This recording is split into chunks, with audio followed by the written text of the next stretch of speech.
Hello everyone, welcome back to the channel. In this video I'm going to walk you through how to take screenshot in Premiere Pro. So if you want to take a screenshot, here is a straightforward guide on how to do that. So the first thing you have to do is launch the Adobe Premiere Pro and open your project.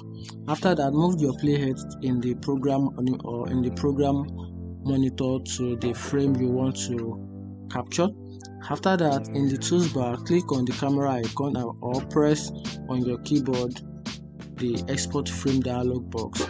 After that, choose a name for your screenshot. Select the format, probably you want it to be in PNG or JPEG. Choose the save location for the capture for the screenshot. After that, if you want to use the screenshot in your project, check the import box before saving it, and that is how you can take a screenshot, or probably you can take a capture still frame in Premiere Pro. If you find this video helpful, turn on the notification button and follow for more.